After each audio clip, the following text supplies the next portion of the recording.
Russell Westbrook deleted all of his posts from his Instagram account, including the entirety of his pictures with the Lakers. That leaves his 19 million followers with absolutely zero content on his social media page. Shannon, we saw a similar move by Kyler Murray. What does this mean that Russ did this?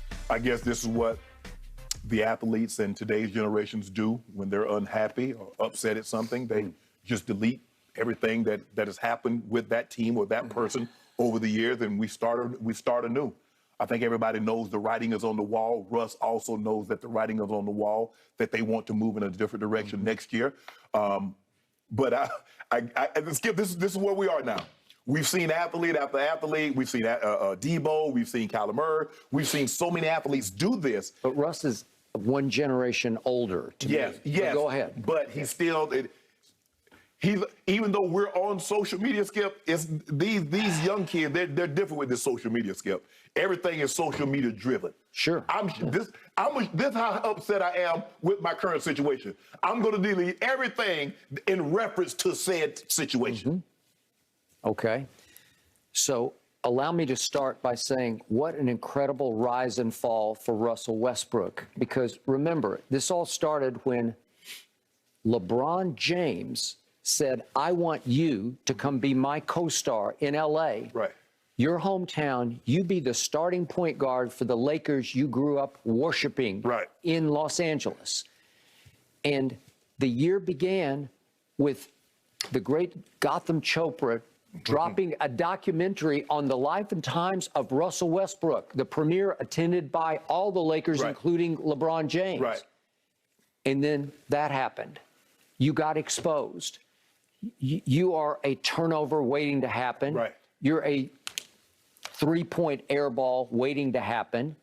It got to the point where people in your own building, in the crypt, they're dreading as you go up to shoot a three, like, oh, no, oh, no. And he's being called the nickname I guess I gave him a long time ago, back in 2012, Westbrook, and he and his wife got upset about it. You can't play with our name like that, and I get that. Brick. You called him Brook that time. It's the first time you called him Brook. Yeah, okay. All right, I did. But the point is that now he wants to expunge it all. He wants to wipe it away because his dream come true turned into his worst nightmare. It was his worst because he got shamed on the stage that he lived for. This is where it should all end. This is where it should be. You should be at your pinnacle on this stage, right? But Skip, when LeBron and AD talked to him, he says, I'll do whatever it takes. I'll play whatever role I need. And I think he did sacrifice. And when he got there, he wasn't willing to willing to do that. Yeah. So day after day, we've got Russell Westbrook turnover blooper reels and three-point shot missed blooper reels. And it was hard on him, but I can't change that. That's on him. Yeah. He did that. He said, well, my kids can't even come to the games. Well, play better than they can. Yes, they and can. You'll be able to bring them. That is correct. And that's like anything, Skip. If you want something changed, just play better. I mean, look, we blame LeBron. Well, LeBron wanted him. Well, I mean, what about Russ play?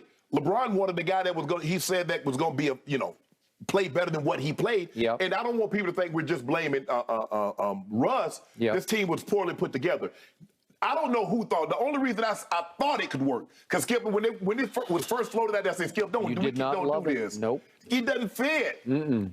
So now I would think that most members of Laker Nation are saying, good. Like goodbye. Like we don't want to hear anything from you in any way. Like go on. Go. And yet I still say I've read all the trade scenarios. I just don't think anybody's going to want him or the $47 million that he is owed next year. But Skip, do you think he's tone deaf that he won't know, man, this will be 5 teams in 5 years? Or he thinks it's all the team's fault? Apparently he's saying it's your fault. and if you don't love me, guys, we got to leave this one here because we are out of time. But it would certainly be an expensive divorce despite the fact season.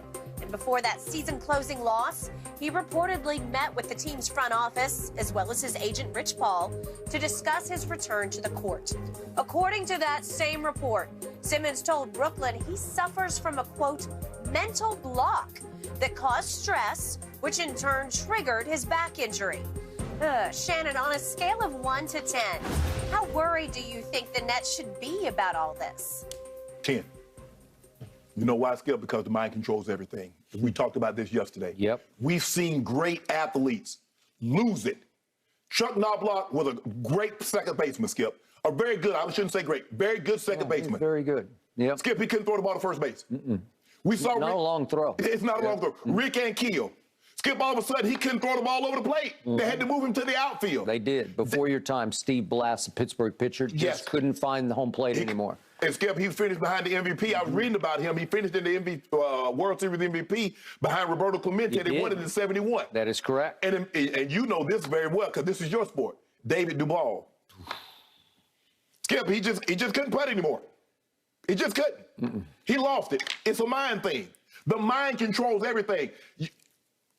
And anybody that tells you it's about how strong you are, how fast you are, it's all this. It's all between the ears.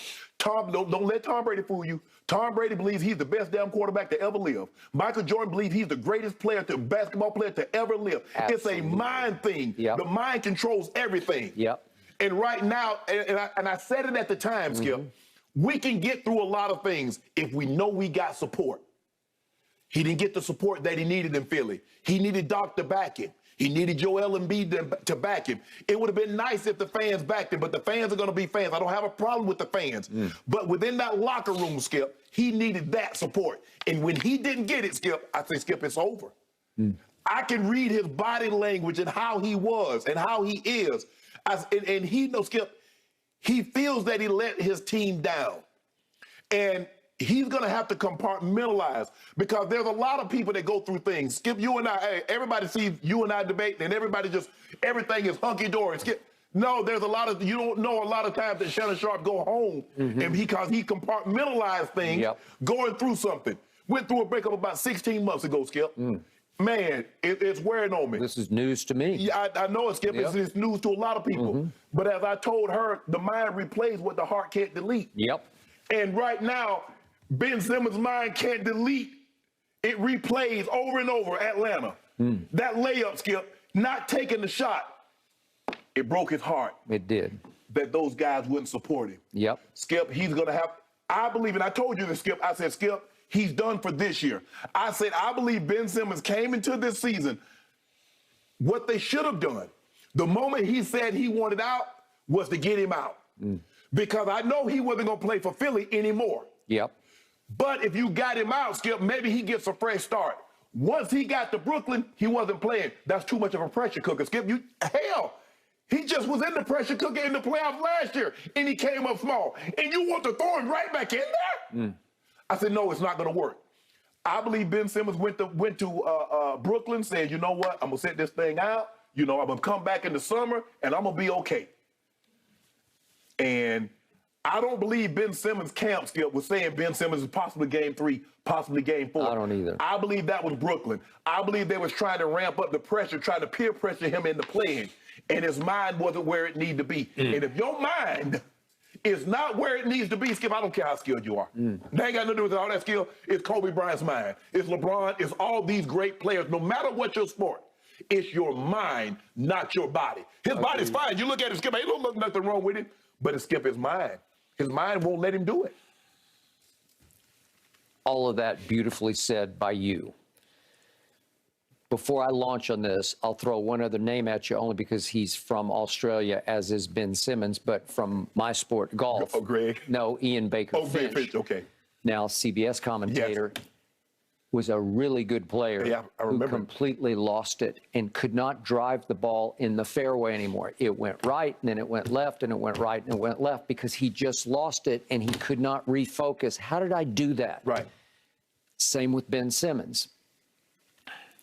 This is horrifying for the Brooklyn Nets right now because Sham's report is the strongest yet by far. And I'm going to reread what Jen read, but those in the room were told by Ben Simmons that he has a mental block dating back in part to last summer's postseason, which is creating stress that could serve as a trigger point for his back issue. I buy that because the mind controls the body. It just does. So it's possible that he was trying to commit to game 4, Right. and he woke up on Sunday morning ahead of Monday's game, and just somehow, because the demons are still lurking in his psyche,